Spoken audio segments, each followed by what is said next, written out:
wabarakatuh. Kembali kita berdapatan di program Bawa Panderan di kesempatan hari ini. Dan tentu saja saban hari Senin kami akan mengajak Anda juga untuk bergabung baik di telepon maupun juga melalui WA atau WhatsApp di 0811510076.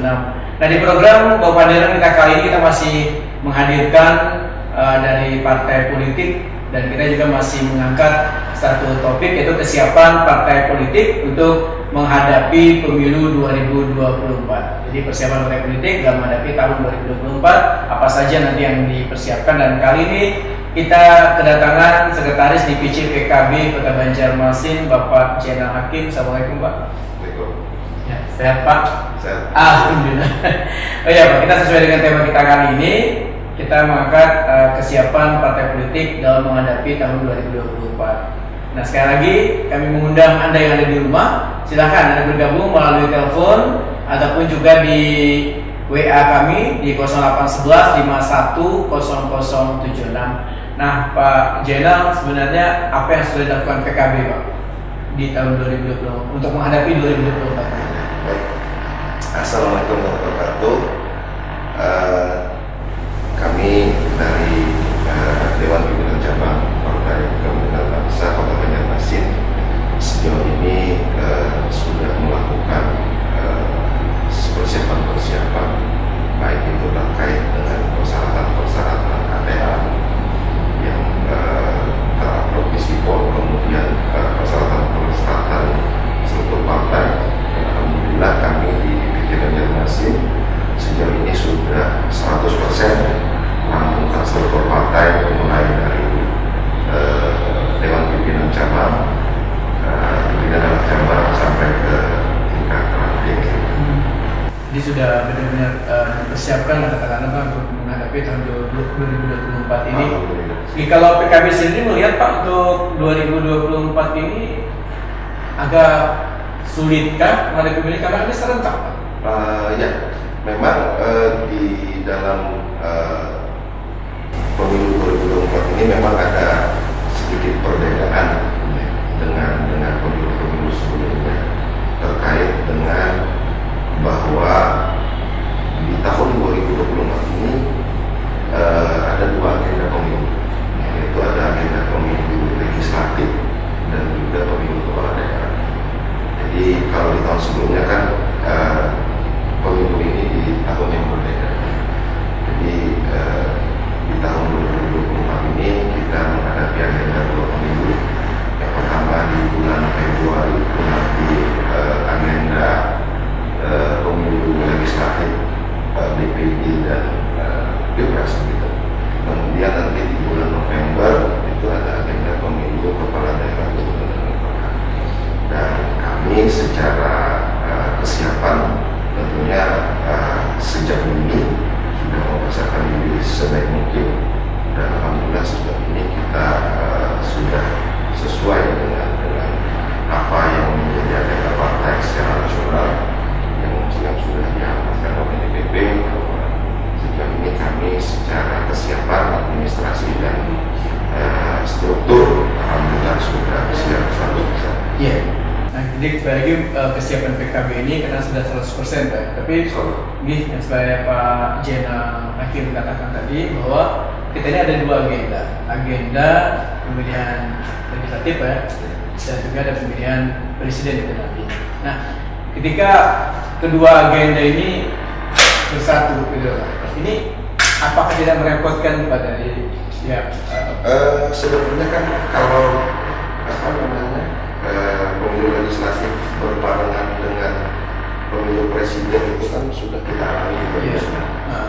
Memang di perjalanan pasti ada pro kontra seperti itu, tapi kita yakin bahwa dengan segala macam bentuk kesiapan yang sudah dilakukan oleh pemerintah maupun partai politik, kita berharap bahwa di tahun 2024 ini seluruh kesiapan tentang penyelenggaraan pemilu legislatif untuk pemilu presiden itu bisa dilakukan dengan baik itu oleh penyelenggara, pengawas maupun partai politik sendiri. Kita berharap bahwa di 2024 ini bisa melaksanakan pemilu yang lebih baik. Diharapkan seperti itu ya, dan penyelenggara paling tidak untuk menyelenggarakannya dengan benar-benar Betul. bisa baik. Nah, Pak, berkaitan kalau tadi kan kita bicara mengenai kesiapan dan paling tidak PKB sudah menyatakan siap. Nah, kesiapan yang dilakukan oleh DPC PKB ini untuk sampai ke ranting ini seperti apa Pak Sudah? Jadi sejak 2021 kemarin, sejak terbentuknya kepengurusan Dewan Pimpinan Cabang yang baru, struktur yang baru, kami langsung melakukan konsolidasi. Jadi konsolidasi mulai di tingkat DPC, tingkat PAC, dan tingkat ranting.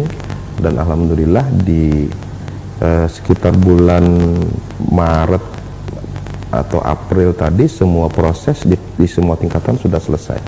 Jadi kemarin di September 2021 kita melaksanakan musyawarah cabang, kemudian dilanjutkan dengan pelaksanaan musyawarah anak cabang, dan kemudian di 2022 tadi kita menyelenggarakan musyawarah ranting, dan alhamdulillah 52 ranting di Kota Banjarmasin sudah terbentuk. 52 ranting sudah terbentuk. Nah, ini kita kalau 52 ranting sudah terbentuk berarti boleh dikatakan orang-orang yang berada di PKB ini adalah benar-benar kader PKB yang seperti itu ya, boleh dikatakan seperti betul. itu. Nah, bagaimana Pak cara memverifikasi agar orang ini benar-benar kita katakan adalah orang dari partai PKB? Karena kan masing-masing kadang-kadang ada yang mengklaim seperti itu. Bagaimana cara memastikan seperti itu? Jadi memang begini, bahwa ketika kami melakukan konsolidasi, sebelumnya itu yang paling mendasar kita lakukan adalah bahwa memang mereka ini memang betul-betul kader kita seperti itu.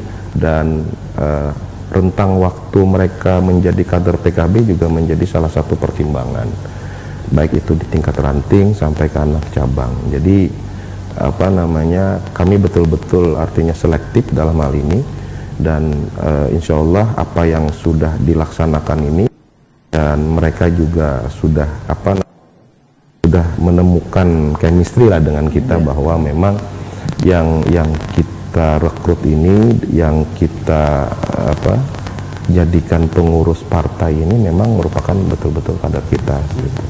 Nah, ini kan karena banyaknya gitu ya, banyaknya partai, dan akhirnya masing-masing saling mengklaim.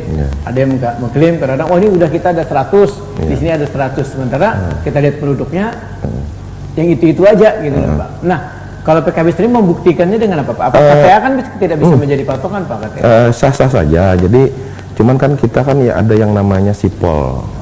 Jadi di situ nanti akan terseleksi, akan terdeteksi mereka kalau memang artinya masyarakat ini menjadi kader beberapa parpol, nanti mungkin akan kelihatan di situ.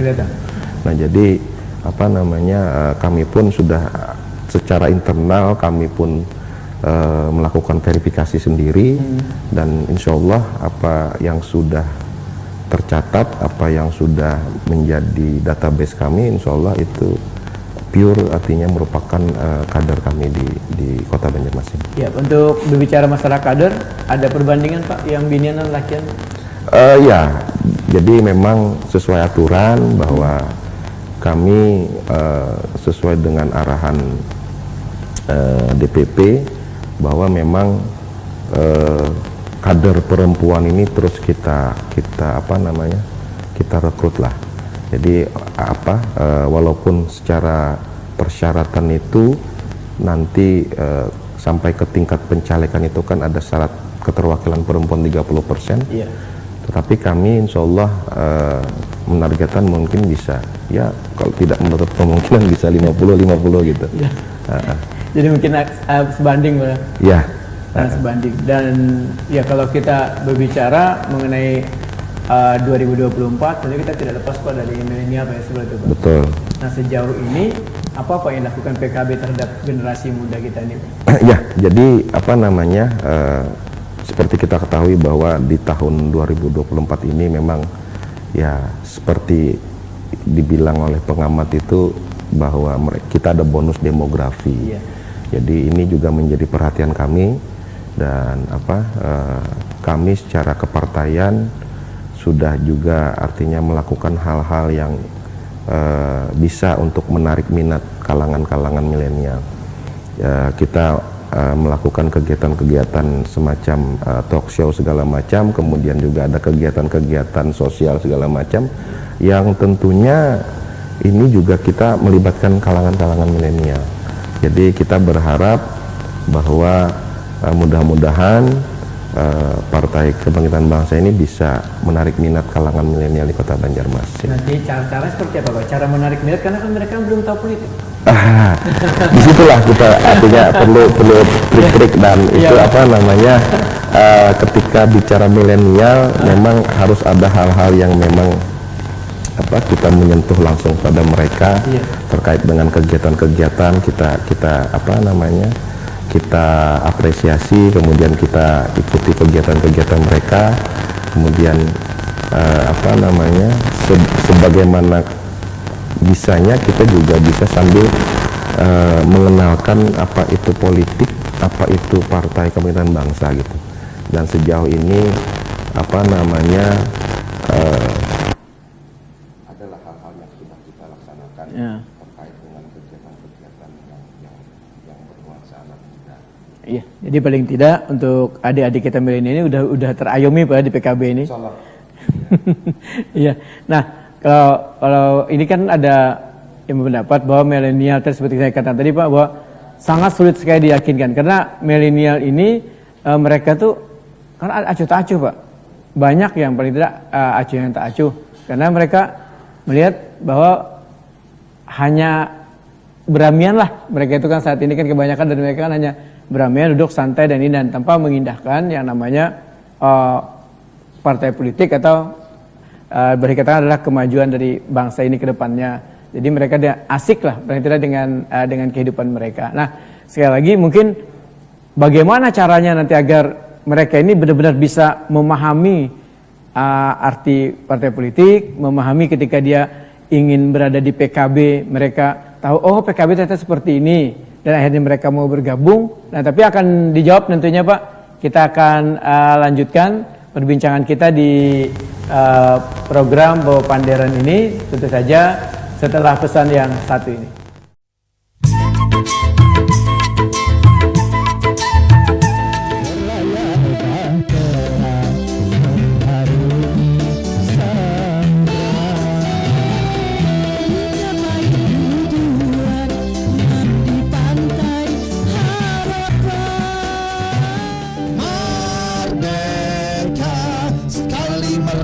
Tetap merdeka. Kau yang menyiram minat meracuni, cinta kau permainkan penuh birahi. Melalui Prima TV, TV-nya orang Banua, TV-nya orang Banjarmasin dalam acara musik kita. Asik. Sekali merdeka tetap merdeka. Saksikan Dangdut Prima saban hari Kamis pukul 16 waktu Indonesia Tengah hanya di Prima TV.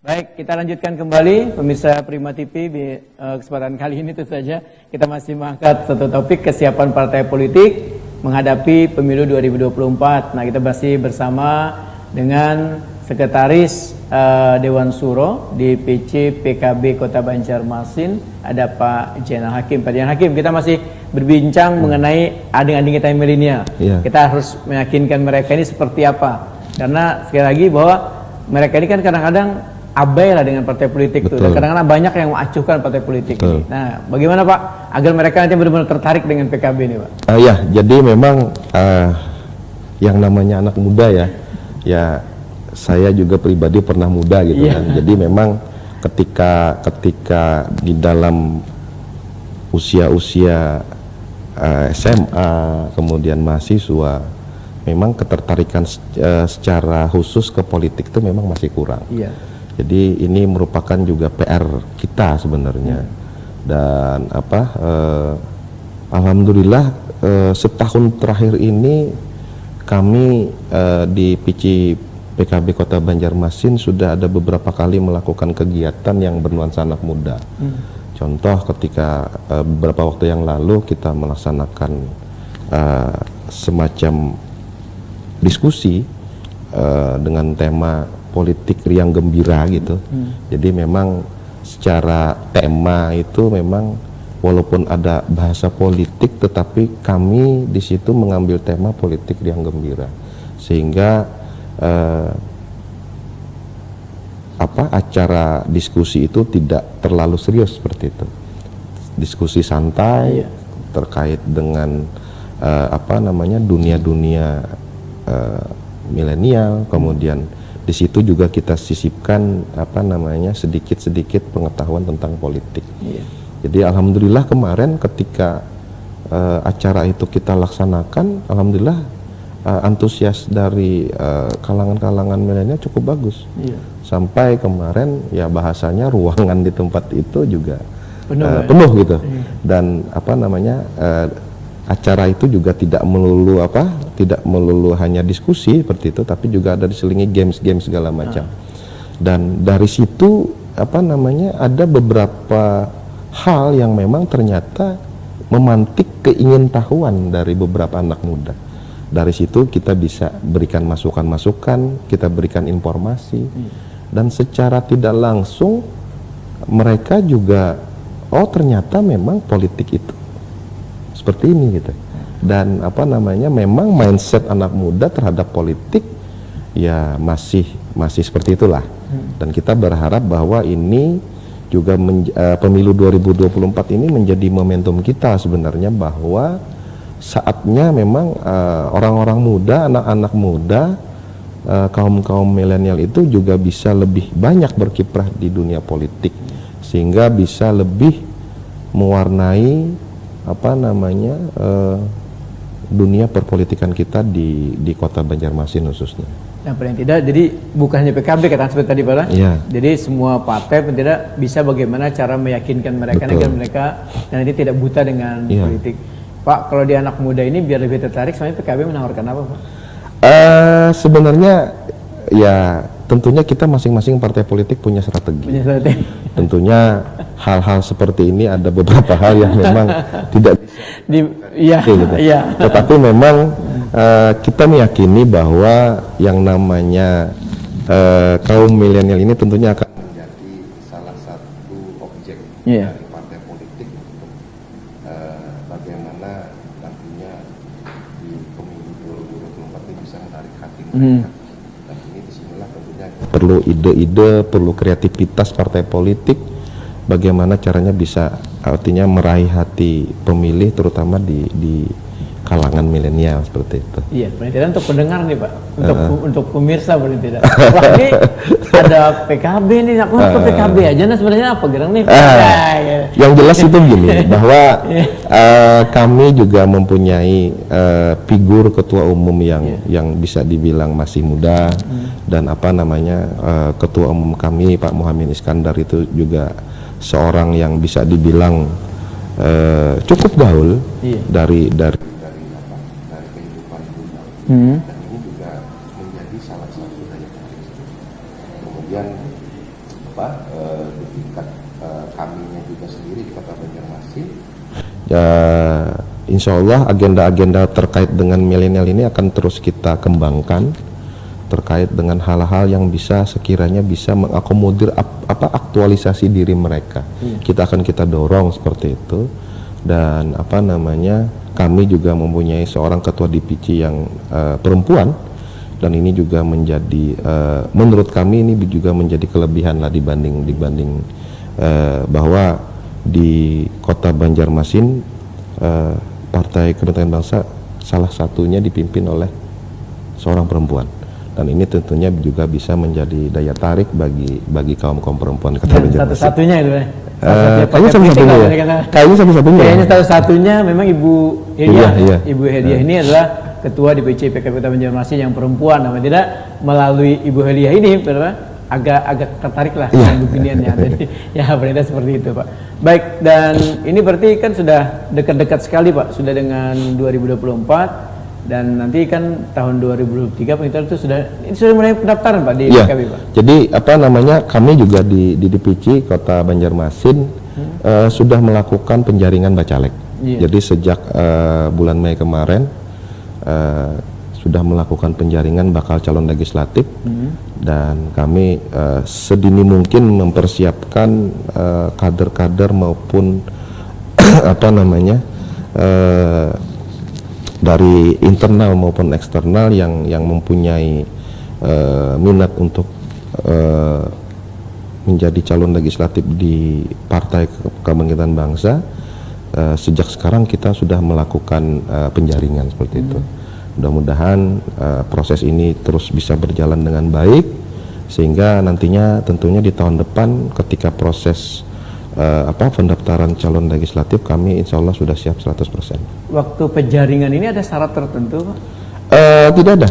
Jadi hanya apa namanya ijazah dan pas foto. Misalnya lu datang nih, anak PKB yang daftar, nah gitu. Silahkan. Misalnya apa yang dibawa? Gitu.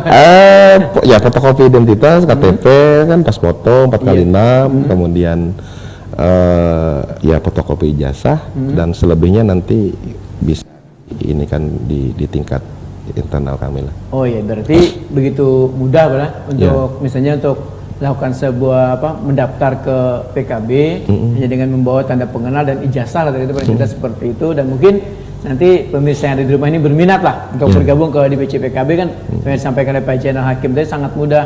Tapi kalau untuk penjaringannya nanti baru ditentukan ada rapat-rapat internal gitu Pak. Nah Pak, dan ini tentu saja kan ketika melakukan rapat internal ini kan ada nanti ditentukan Pak. Ya. Ada yang di barat, ada yang di timur, ada yang di mana. Nah ini seperti apa Pak? Kami di ketika penjaringan bacalek ini kan sudah apa namanya di situ sudah ditampilkan mereka minatnya di mana. Apakah mereka berminat di dapil mana, Banjarmasin mana, Banjarmasin Timur, Banjarmasin Utara? Itu kita apa namanya, kita sesuaikan sesuai dengan minatnya. Nah, kemudian terkait dengan visi misi partai, tentunya ketika seseorang menjadi bakal calon legislatif, tentunya akan kita sampaikan lebih detail terkait dengan perjuangan partai. Bahwa yang namanya Partai Kebangkitan Bangsa ini insya Allah bisa, yang paling mendasar adalah bisa membawa rahmat bagi semesta alam, rahmatan lil alamin lah. Rahmatan lil alamin. Insya Allah mudah-mudahan keberadaan kami, keberadaan Kebangkitan Bangsa di Kota Banjarmasin ini bisa membawa kebaikan bagi Kota Banjarmasin dan Kalimantan Selatan pada umumnya. Ya, dan untuk saat ini kalau untuk PKB di Kota Banjarmasin ada berapa? Alhamdulillah kami di pemilu 2019 kemarin kami memperoleh 5 kursi di legislatif di DPD Kota Banjarmasin. Berarti ini akan ditingkatkan Pak? Insya Allah ditingkatkan. Mudah-mudahan insya Allah kalau target dari partai sih insya Allah bisa 10 gitu. Bisa. Berarti kalau 10 berarti ada 222 Pak? Insya Allah. Masing-masing dapil.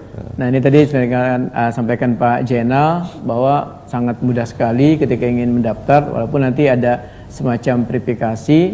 Dan ini apakah ada tingkatan umurkah Pak waktu menentukan itu nanti Pak?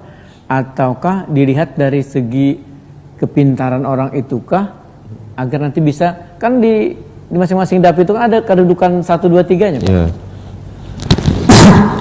Terkait dengan nomor urut ya, nomor urut itu tentunya ini juga kembali kepada partai sebenarnya, bahwa yang namanya partai politik itu tentunya ada yang namanya pengurus inti, pengurus harian. Tetapi juga di sini tentunya kita juga akan melihat kapasitas dan kapabilitas seseorang itu. Jadi ini tentunya akan menjadi bahan juga bagi partai ketika di dalam menentukan nomor urut seseorang. Nah ini kan berkaitan Pak, mungkin kenapa ditanyakan tadi, karena berkaitkan kan mungkin ada orang-orang yang baru lah, katakanlah di luar partai, di luar kepengurusan, maksudnya bukan di luar partai tapi di luar kepengurusan secara struktur. Tiba-tiba dia mendaftar dan akhirnya toh mereka lebih berada di atas umpamanya daripada orang yang di dalam struktur. Ini seperti apa Pak untuk menentukan itu? Tentunya kan itu tadi ketika nanti ke tahapan selanjutnya setelah penjaringan, tentunya kan ada yang namanya kita verifikasi, kemudian apa namanya semacam penilaian lah dari DPC, dan tentunya ini juga itu tadi saya bilang bahwa akan menyesuaikan dengan kapasitas dan kapabilitas seseorang, dan artinya tidak menutup kemungkinan bahwa memang kalau memang seorang kader itu potensial, tentunya bisa kita tempatkan di tempat yang memang sesuai, yang bagus lah gitu. Dan yang paling penting itu sebenarnya ketika menghadapi pemilu ini jangan alergi terhadap nomor urut, karena sistem pemilu kita ini kan sudah mengacu kepada sistem suara terbanyak. Iya. Jadi bagi saya untuk apa namanya adik-adik milenial, kemudian apa maksudnya orang-orang eksternal yang pengen menjadi calon legislatif di partai PKB ini, tentunya jangan alergi dengan nomor urut. Iya. Karena apa namanya nomor urut juga Tidak menentukan mana? menentukan. Iya. Karena tingkat keterpilihan seseorang itu kan dari perolehan suara. Dari perolehan suaranya. Jadi sekarang tuh tidak lagi nomor satu belum tentu dapat, bahasanya seperti itu, belum tentu dapat, siapa tahu yang di bawah lebih dapat. Pak, kalau di Pak Jainal Hakim kan utara Pak lah. Ya. Utara. Waktu di utara kemarin tahun 2019 di mana Pak urutan? Di 2014 kemarin kebetulan saya di nomor urut 2. 2. Berhasil. Alhamdulillah. 2019 Pak? 2019 alhamdulillah di nomor urut 1. 1. Nggih. Tapi kan juga ada beberapa kolega di DPRD Kota Banjarmasin yang memang tidak nomor urut 1 juga ada yang Banyaknya jadi. menjadi anggota DPR terpilih. Iya. Termasuk di partai kami kemarin di 2019 yang namanya Pak Rahman Nanang Ridwan itu kan nomor urutnya di luar nomor 1. Pak Nanang nomor yang di 5. selatan itu. Jadi artinya nomor urut menurut saya nggak terlalu inilah. Jadi intinya memang ketika kita sudah menjadi seorang calon legislatif, tentunya ini yang menjadi hal terpenting itu kita bagaimana bisa memperoleh suara sebanyak-banyaknya. Itu yang penting. Nah, kadang-kadang Pak orang masih memikirkan nomor urut ini Pak. Karena akhirnya ketika nomor urutnya tidak berada sesuai dengan kehendak hatinya, lalu akhirnya timbul kemalasan Pak. itu tadilah makanya kan terkadang apa ya, hal-hal seperti ini juga harus kita sampaikan. Iya. Ketika kita juga bersosialisasi kepada tadi contohnya kepada adik-adik milenial, kemudian ada orang yang memang punya keinginan untuk menjadi seorang calon legislatif. Ini kita sampaikan bahwa yang namanya sistem pemilu di Indonesia sekarang itu bukan seperti yang dulu-dulu, bukan nomor 1 pasti jadi, enggak gitu. Jadi ini tentunya semua calon legislatif mempunyai peluang yang sama, berapapun nomor urutnya. Yang sama-sama bekerja gitu kan? Semuanya sama pekerja. Jadi, dan itu tadi saya bilang bahwa di partai kami sendiri ada yang sudah membuktikan itu gitu. Dan ada beberapa teman juga di DPRD Kota Banjarmasin yang notabene tidak nomor urut 1 terpilih menjadi anggota DPRD Kota Banjarmasin. Nah, ini paling tidak untuk mengingatkan pada adik-adik kita kaum milenial ya Pak. Jadi ketika nanti berada di urutan sekian, jangan takut gitu Pak. Iya, jangan alergi lah dengan nomor. Jangan ketakutan, karena kalau makin banyak bergerak itu makin banyak dapat suara gitu Pak. Betul. Makin banyak dapat suara, paling tidak seperti itu. Baik, kita akan lanjutkan kembali bincang-bincang kita dan dengan tema yang sama, persiapan partai politik untuk menghadapi pemilu 2024 setelah yang satu ini.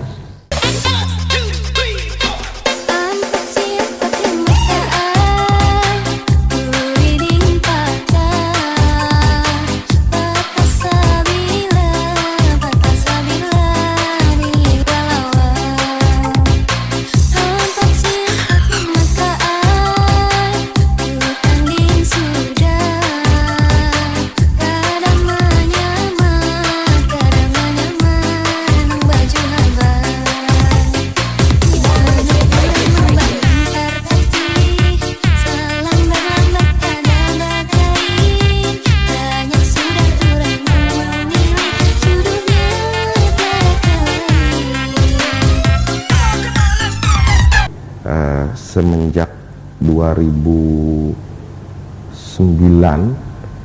itu sudah tidak menggunakan nomor urut, tetapi lebih kepada perolehan suara terbanyak. Jadi sekali lagi bahwa memang ini kepada masyarakat, kemudian kepada kader-kader partai politik tentunya jangan aleri terkait dengan nomor urut, karena nomor urut tidak menentukan. Tidak mutlak menjadi seorang anggota dewan gitu kan, balik keterangan seperti itu. Nah, kalau tadi kan kita sudah bicara mengenai meyakinkan orang bahwa nomor urut tidaklah mutlak untuk menjadi seorang wakil rakyat nanti di DPRD Kota Banjarmasin. Dan untuk saat ini apa yang sudah PKB lakukan, Pak? Kita ulang sedikit apa yang tidak yang untuk menghadapi tahun 2024 ini, Pak. Ya, tadi terkait dengan kesiapan administrasi, kemudian kesiapan struktur, kesiapan segala sesuatu yang berkenaan dengan persyaratan-persyaratan pemilu. Sejauh ini alhamdulillah kami di DPC PKB Kota Banjarmasin sudah melakukan 100%. Iya. Jadi secara kesiapan tentunya kami DPC PKB Kota Banjarmasin sudah siap untuk mengikuti pemilu di 2024. Usia yang tertinggi, yang terendah sana berapa, Pak, yang masuk ini, Pak? Kalau usia, kalau tertinggi nggak ada batasan sebenarnya. Yang apa namanya untuk ini peserta calon legislatif ya. Iya, Pak. Usia 19 sudah bisa. Jadi minimal sudah lulus SMA. Iya. Sudah apa namanya walaupun masih kuliah ya kenapa tidak gitu. Iya. Jadi yang penting sudah menyelesaikan sekolah di tingkat SMA dan sudah apa namanya tercantum sebagai pemilih, dan itu sudah bisa untuk menjadi seorang calon legislatif. Ada berapa orang, Pak, yang sudah ada anak-anak muda kita nih, Pak, yang terjaring, Pak? Secara fixnya apa namanya kemarin saya lupa ininya, tetapi hampir di tiap daerah pemilihan itu kita ada diisi oleh anak-anak muda. Ada yang masih kuliah, kemudian ada yang juga apa namanya sudah sarjana di usia 22, 23. Ada yang juga lulusan SMA, dan ini tentunya juga menjadi semangat kami bahwa kami di 2024 Partai Kebangkitan Bangsa ini juga apa namanya bisa berani untuk menampilkan caleg-caleg dari anak muda. Berarti sudah siap untuk menampilkan saya anak muda seperti itu, Pak, ya? Ya. Sudah ada, karena ada beberapa orang seperti yang disampaikan Di tiap tadi. dapil sudah punya kita. Sudah punya. Wah, berarti ini tidak main-main lagi, Pak, PKB berarti. 2024 PKB benar-benar siap seperti kata Pak Jenar Hakim. Pak, kalau ini kan tinggal hitungan kalau kita kan hitungan bulan, Pak, ya. Dan kalaunya bahasanya gini, Pak. Katanya kalau kita tuh menunggu hari itu kalau ada yang di anu kan rasa lawas gitu, Pak, ya. Tapi ketika ada yang ditunggu-tunggu itu terasa lama, benar loh itu, Pak. Iya, tetapi memang gini, bahwa kami juga di partai tentunya juga ada agenda-agenda yang harus kita laksanakan. Salah satunya juga kami juga apa namanya ditugaskan oleh partai oleh DPP terkait dengan salah satunya adalah pencapresan ketua umum. Iya. Dan ini juga kami di seluruh struktur partai diminta untuk bergerak dan mudah-mudahan nanti ketika di dalam pencapresan ya sesuai dengan apa yang menjadi target dari partai bisa kita laksanakan dengan baik gitu. Iya.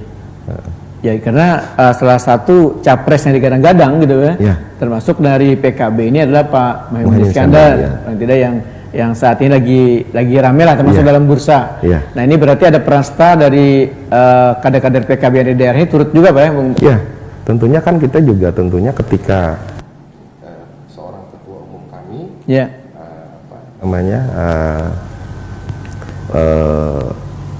mencalonkan diri menjadi capres atau cawapres, tentunya juga ini kita sambut dengan baik, dan kita juga berharap bahwa seluruh kader-kader partai ini bisa mempunyai kewajiban untuk memenangkan beliau. Gitu. Dan ini sebuah kewajiban karena seperti itu, Pak. Kewajiban. Dan ikrar pun sudah dilakukan, Pak. Siap. Ikrar pun sudah dilakukan dan paling tidak juga untuk ini bukan curi star Pak namanya, bukan. Dan paling tidak untuk pemirsa yang ada di rumah mengetahui bahwa Pak Muhaimin dan Ketua Umum dari PKB adalah salah satu yang turut di bursa apa mau jadi presiden atau wakil presiden gitu Pak, yang pada 2024 nanti. Nah Pak, sebenarnya saya katakan tadi kan waktu itu kan terus berjalan gitu Pak, dan akhirnya tanpa terasa dan tanpa terasa. Nah apa Pak yang sudah dilakukan PKB untuk Banjarmasin ini sebenarnya? Yang jelas di tingkat kami terus melakukan konsolidasi. Iya. Dan tentunya kami di tiap-tiap dapil itu, terutama yang anggota DPRD, itu terus melakukan konsolidasi di dapil masing-masing, kemudian diperkuat juga oleh pengurus-pengurus DPC, dan kami juga sudah mempunyai yang namanya LPP, Lembaga Pemenangan Pemilu. Iya. Dan ini LPP kami juga kita semua sudah bekerja. Bekerja untuk untuk menghadapi pemilu 2024. Jadi sudah benar bekerja, dan LPP itu namanya Pak. LPP udah bekerja 24 jam lah kata seperti itu untuk 7 hari dan seminggu untuk mencapai 2024. Ada target Pak? Ya. Target tadi kan 10 itu Ya, kalau untuk legislatif ya kita menargetkan mungkin bisa 2 kali lipat dari yang sekarang lah. 2 kali lipat dari yang Insya Allah 10 kursi, dan mudah-mudahan di pemilu selanjutnya, di pemilu kepala daerah, mungkin insya Allah ada kader kita yang bisa menjadi kepala daerah di Kota Banjarmasin maupun di Kalimantan Selatan. Berarti harus paling tidak ada kader PKB yang akan menjadi orang nomor 1 atau nomor 2 gitu Pak? Iya. Yang ada di nomor 2 kan sudah. Nomor 2 sudah, iya betul. Kalau nomor 2 kan sudah Pak Arifin lah, Iya. yang ada di Kota Banjarmasin. Dan paling tidak nanti ada menjadi orang nomor 1 lah. Salah. Baik yang ada di kota maupun yang ada di provinsi. Ini perjuangan keras berarti Pak. Betul. Dan ini juga sudah menjadi tekad kami, sudah menjadi sudah menjadi target kami secara kepartaian, bahwa tentunya kami di DPC Partai Kebangkitan Bangsa ini ada 2 sukses legislatif dan sukses kepala daerah. Sukses legislatif dan sukses kepala daerah. Baik Pak, di penghujung acara kita ini apa yang ingin disampaikan Pak pada pemirsa yang ada di rumah, biar nantinya kumpet PKB aja atau paling tidak ya menjadi kader PKB lah paling tidak itu. Ya, jadi begini, bahwa tentunya khususnya untuk anak-anak muda, anak-anak milenial, dunia politik itu sebenarnya dunia yang asik, dunia mengembirakan. Bahwa jangan alergi terhadap politik. Insya Allah kalau kalian bisa masuk lebih dalam, kalian akan menemukan yang namanya ya semacam jati diri lah di situ. Jadi kita berharap kepada seluruh anak muda atau milenial Banjarmasin, laki-laki atau perempuan, tentunya jangan alergi terhadap politik. Dan kalau memang tentunya partai kami, Partai Kebangkitan Bangsa yang bernuansa religius dan nasionalis, tentunya selain kami mengedepankan urusan politik, tentunya juga di kami ada yang tentunya bersifat keagamaan. Makanya kami itu ada slogan bahwa yang namanya Partai Kebangkitan Bangsa itu adalah yang rahmatan lil alamin. Mudah-mudahan dengan bergabung ke PKB, menjadi kader PKB, menjadi calon legislatif PKB, semua bisa berbakti, semua bisa berguna, baik itu buat daerah, buat masyarakat, buat agama, dan buat tentunya juga buat negara. Mbak, maaf mungkin ada yang ketinggalan. Ini PKB ini menerima apakah di luar dari Islam, Pak? Tentunya kita tidak 100% terlalu terlalu ekstrim terhadap suatu agama. Iya. Tetapi memang ketika partai ini diciptakan, ketika partai ini dibentuk, itu merupakan memang dari kiai-kiai. Iya. Tetapi seiring waktu berjalan, kami banyak menerima kader-kader yang tentunya punya keinginan untuk bergabung ke PKB. Dan tentunya kami tidak menutup pintu gitu. Ketika ada figur-figur yang pengen bergabung ke kita, ya tentunya kami welcome saja, tidak ada batasan harus agama tertentu, tidak. Jadi ini memang ketika bicara sebuah negara, ketika bicara sebuah partai politik, ya tentunya kalau kita ingin maju bersama-sama, ingin berbakti, kenapa tidak gitu. Jadi dan sejauh ini kan kita ada mempunyai kader-kader yang memang notaben juga non muslim dan sejauh ini kiprahnya juga alhamdulillah cukup bagus untuk partai dan untuk negara. Ya, Pak, sebelum kita tutup bincang-bincang kita kali ini atau di Panderan kita kali ini, mungkin ada yang bertanya, Pak, PKB itu kan dulu tidak ada lambang PKB, lambangnya itu tiba-tiba ada binatang itu loh, Pak. Lebah ini. Lebah. Itu apa Pak artinya, men? Jadi lebah ini kalau kata ketua umum kami kan lebah ini bisa menyengat sakit. Tetapi ketika dia menghasilkan sesuatu, tentunya menghasilkan madu yang manis. Oh iya. Jadi artinya filosofi dari seekor lebah ini tentunya bisa memberikan sesuatu yang manis gitu.